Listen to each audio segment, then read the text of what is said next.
Oke, halo teman-teman semuanya, kembali lagi di Stock Request per tanggal 22 September 2023 ya teman-teman. Seperti biasa di Stock Request kali ini aku akan membahas 3 saham dan semoga di antara 3 saham tadi ada yang bisa kita tradingkan dengan cuan ya.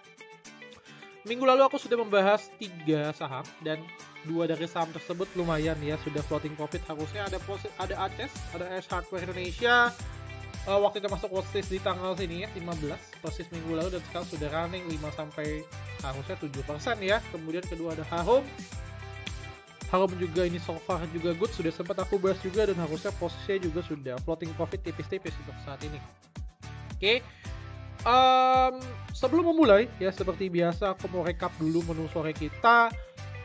Watchlist yang aku berikan di free group Telegram, puji Tuhan minggu ini dikasih berkat sama Tuhan ya, win rate 100%, jadi tidak ada yang rugi, semuanya hit target price sesuai dengan plan, dan bahkan kita dapat 2 jackpot teman-teman ya. Jackpot tersebut ada di saham Esger ya, dan juga saham Meta ya. Esger sempat aku rekom di 17 ya kalau nggak salah, 18 ya, tanggal 18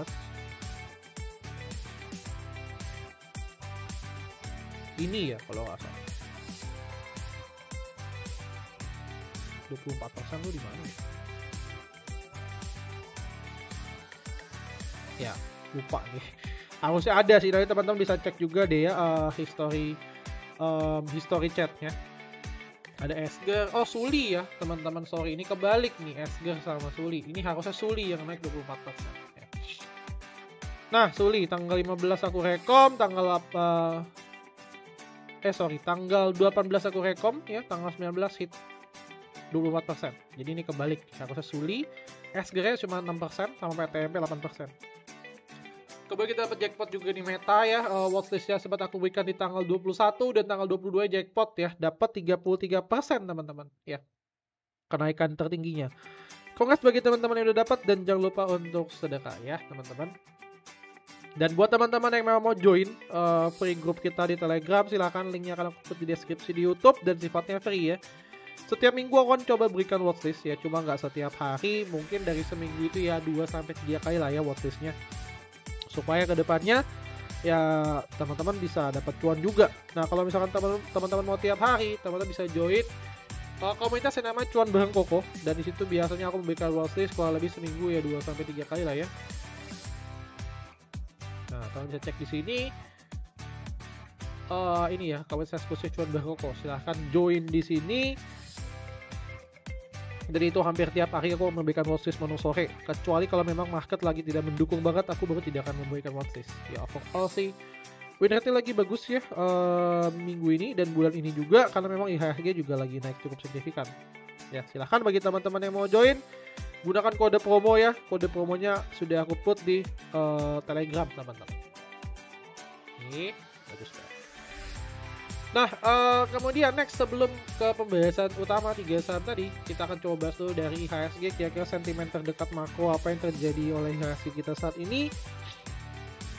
Overall kalau teman-teman lihat, IHSG kita minggu ini ditutup menguat ya, plus 0,48% ke angka 7016,844. Dan minggu ini pun IHSG kita itu terjadi net foreign inflow ya, di angka 1,3 T, kalau nggak salah 700 miliar di regular market dan 600 miliar di pasar nego dan tunai teman-teman. Nah, jadi perlahan-lahan foreign mulai masuk ke IHSG kita. Memang secara inflow belum besar, cuma setidaknya inflow tersebut setidaknya sudah tidak jadi outflow yang signifikan teman-teman, yaitu good newsnya bagi IHSG kita. Oke, kedepannya gimana estimasi IHSG? Menurutku berpotensi menuju ke area 7100-7200 ya harusnya ya. Cuma memang takes time dan butuh waktu juga, karena memang untuk yang terdekat sentimen IHSG kita saat ini hanya di project IKN ya, project IKN ini yang paling terdekat ya. Kalau teman-teman lihat, memang sudah terjadi bagi-bagi kue, dan Indonesia sendiri cukup serius ya di sana, dan bahkan rencananya tahun depan setengah dari kementerian itu pindah ke IKN ini. Ya, nanti kita akan coba bahas lebih detail ya. Termasuk ada satu saham dari sektor konstruksi yang akan aku berikan watchlist bagi kalian minggu depan. Oke. Itu adalah sentimen terkait IHSG kita terlebih dahulu ya teman-teman. Itu dari sentimen sudah.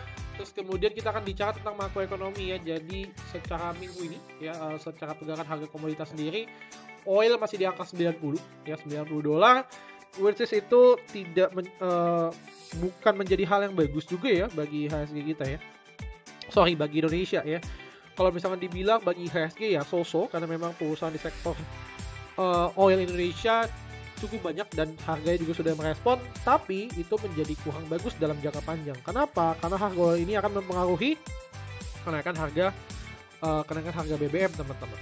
Nah, sehingga ya bahaya ya, karena kalau misalkan naik terus, otomatis ya kita bisa jadi inflasi yang makin tinggi, otomatis tentunya menjadi susah ya untuk turun suku bunga lagi, dan kalau daya beli masyarakat belum tercover ya bisa jadi ya terjadi pelemahan ekonomi juga ya, GDP-nya turun gitu kan, ditakutkan seperti itu ya, atas harga oil yang cukup tinggi beberapa waktu ke belakang ya. Memang terjadi supply shock sih di sana gitu.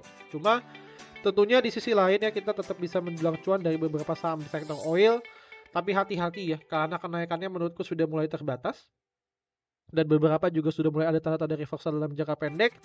Dan jadi jangan harap terlalu bisa jangka panjang banget lah ya untuk saat ini gitu ya.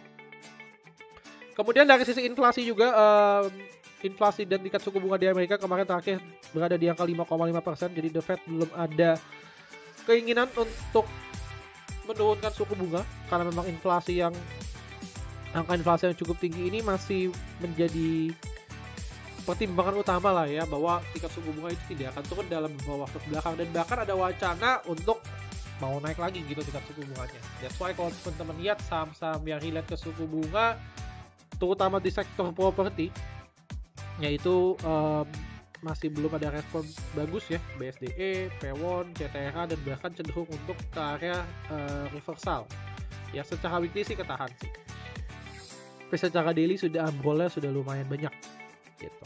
Oke, itu kalau lebih terkait sentimen makro ya. Jadi menurutku harga oil naik itu bukan berarti menjadi hal yang bagus dalam jangka panjang bagi IHSG kita.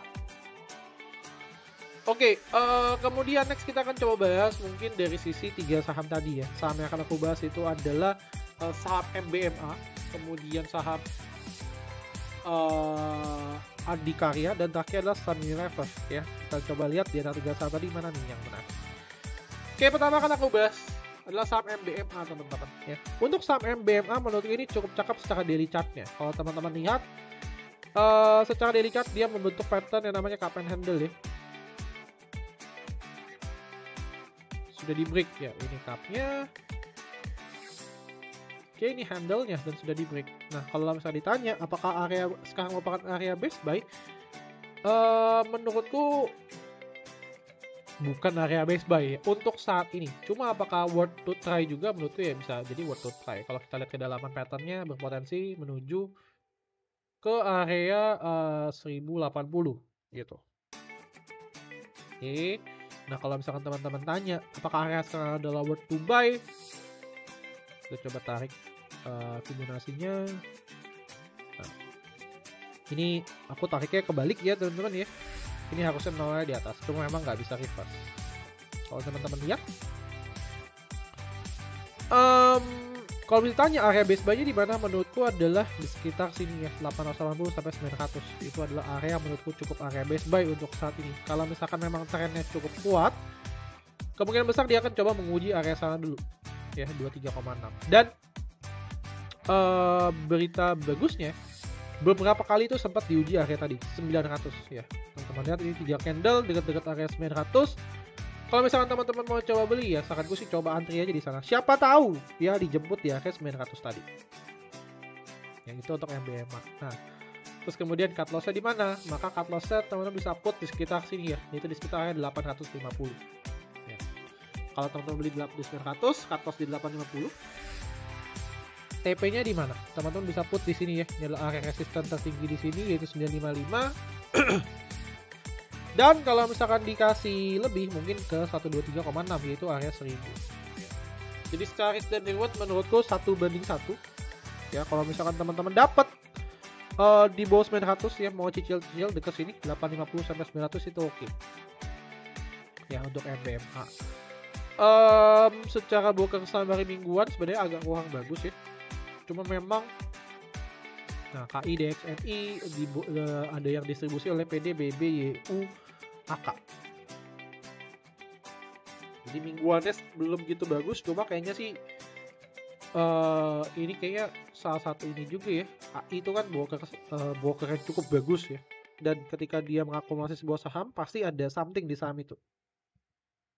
Jadi menurutku bisa jadi watchlist juga nih untuk MBMA. Trennya juga cukup up, cuma tinggal pinter-pinternya kita aja mencari area entry ya teman-teman ya.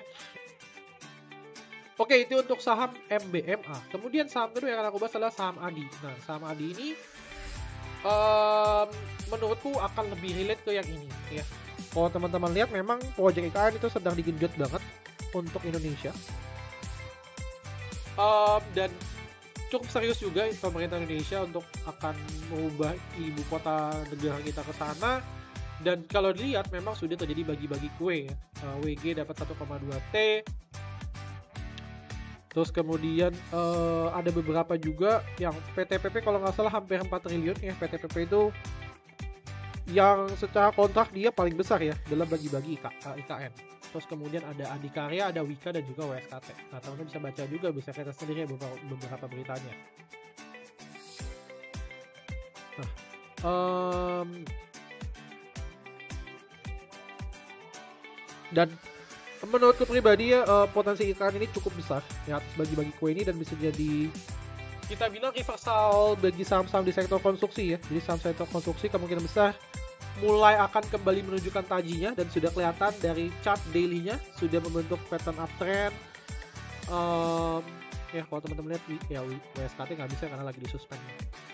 ADI, PTPP, dan Wika itu adalah blue chip-nya di sektor konstruksi. Kemudian di sektor linernya juga ada Meta, JKON, sama ACST yang memang sudah mulai ada respon juga gitu ya. Pasti hampir keseluruhan sektor konstruksi ini jadi dapat jatah lah ya, dapat jatah untuk manggung. Dan menurutku ADI ya sebagai blue chip itu juga bisa jadi pertimbangan juga dan menjadi hal yang cukup menarik ya untuk kita lirik. Oke, menariknya di mana? Satu, secara daily dia sudah membentuk pattern uptrend ya, teman-teman lihat. Sorry. Oke.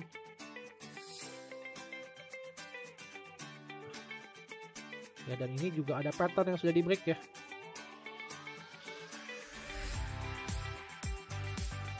Sorry. Nah, ini kurang lebih kita bisa bilang bullish pattern yang di break secara daily chartnya. Secara weekly gimana? Secara weekly ADI itu berpotensi untuk inverted head and shoulders. Kalau minggu depan dia berhasil break dari 505 ya. Dan menurutku sih ini akan di break. Nah, ini leftnya, ini headnya, ini head shouldersnya. Oke, secara broker summary minggu ini ADI itu mulai menuju ke arah akumulasi ya, CC, MG, AK. Aku mau lihat dulu ya, ini foreign bukan. Nah, foreign itu baru masuk gede di hari Jumat ya, dari Jumat kemarin.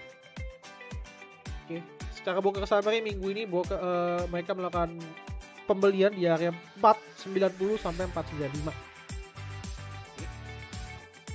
Kemudian secara weekly juga kalau teman-teman lihat ini ada kita bisa bilang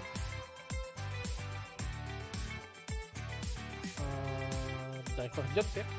Nah,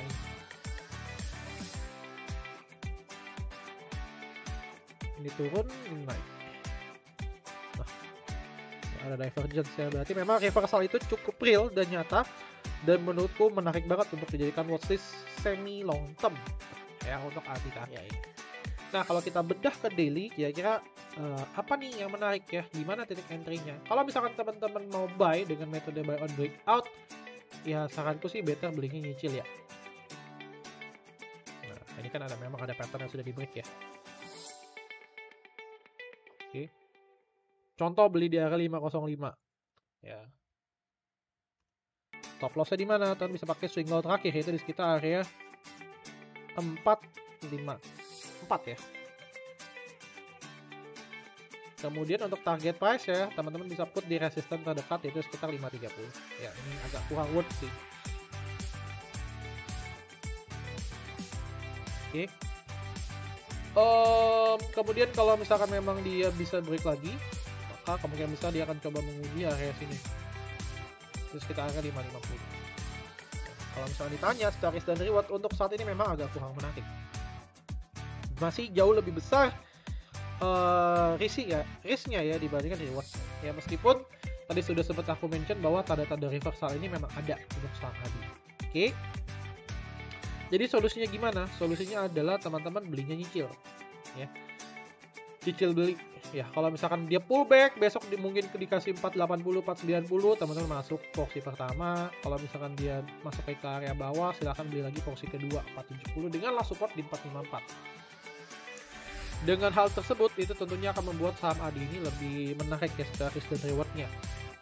Ya, karena memang secara weekly juga kita lihat sudah mulai terjadi ada reversal.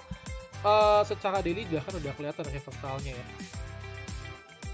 Gitu. Ya itu untuk saham ADI ya. Jadi untuk saat ini secara risk dan reward masih agak kurang menarik, cuma secara sentimen dan reversal dalam jangka menengah menurutku itu udah mulai ada tanda-tanda menarik. Jadi bisa jadi posisi juga minggu depan. Terakhir adalah saham Unilever yang akan aku bahas ya. Untuk saham Unilever mungkin teman-teman nanya, oh ini mulai ada rebound nih, reboundnya gimana, bagus gak, ya real gak untuk kita coba buy. Nah kalau teman-teman lihat, oke, nah ini 38,2 ya. Nah secara grafik ya atau secara chart teman-teman lihat untuk saham Unilever, menurutku agak kurang worth sekarang ya. Kenapa? Karena secara daily-nya dia sudah mulai memasuki area Fibonacci 38,2. Itu di sekitarnya 3.900 ya. Dan kemungkinan besar ya dia bisa rejection ke bawah sih. Dia akan kembali ke bawah, koreksi dan membentuk pola reversal yang baru gitu ya. Meskipun memang di sini ada divergence secara daily-nya. Cuma menurutku belum akan valid kalau belum terjadi namanya reversal pattern ya dalam daily chart. Jadi meskipun ada divergence di sini, tapi secara daily-nya kalau misalkan belum ada reversal, menurutku masih akan berat. Ya kalau misalnya ada reversal, inverted, atau double bottom yang di break itu lebih oke. Ya, mentok-mentok ya untuk saham Unilever adalah dia menguji area Fibonacci 50%, itu sekitar 4.050. Setelah itu kemungkinan besar dia akan koreksi. Ya, jadi kalau untuk saat ini bagus atau enggak? Ya jawaban saya sih menurutku tidak worth it secara risk dan reward ya. Cara broker summary bisa kita bilang bagus ya, mereka beli di 30 sampai 3760. Cuma untuk saat ini secara risk dan reward menurutku belum menarik. Ya. Cuma ini bisa jadi tanda awal reversal. Ya. Karena ibaratnya kalau misalkan teman-teman tahu secara pattern ya, pattern double bottom kan itu akan dimulai dulu dari ini ya. Mana tuh berasnya mana? Kok nggak ada ya? Bentar. Nah ini pattern double bottom kan akan dimulai dulu dari ini ya, dia turun naik gitu kan, terus kemudian dia turun lagi baru dia naik lagi. Nah di sini Unilever tuh ibaratnya lagi ada di tahap sini nih teman-teman. Nah, perkiraan aku aja ya, kemungkinan besar dia akan membentuk pattern kedua. Dan di sana baru menarik untuk kita lirik. Ya, kalau misalnya teman-teman mau coba buy di sini, ya itu sebenarnya silahkan ya. Karena ini merupakan area best buy juga, low risk dekat support, tapi ini ya spekulatif. Tapi kalau misalnya teman-teman mau lebih konfirmatori, teman-teman buy-nya di sini. Ketika terjadi pattern double bottom yang sudah di break. Dan ditambah dengan divergence, tentunya akan lebih powerful untuk dia hit target price dia secara patternnya. Ya, dan kemudian secara badan juga mendukung. Jadi menurutku untuk Unilever untuk saat ini belum area worth to buy, cuma bisa dibilang watch list. Oke? Kurang lebih gitu ya teman-teman terkait stock kali ini. Semoga bermanfaat. Jangan lupa untuk di like dan di share ke teman-teman kalian supaya teman-teman kalian makin pintar nih dalam melakukan analisa fundamental dan analisa teknikal. Dan jangan lupa untuk link free grup telegramnya terkait trading harian. Kita biasanya beli sore jualnya pagi. Itu akan aku put di deskripsi di YouTube, dan semoga kedepannya kita bisa makin lebih cuan lagi ya teman-teman ya. Thank you teman-teman semuanya dan sampai jumpa di video selanjutnya. Salam cuan. Bye bye guys.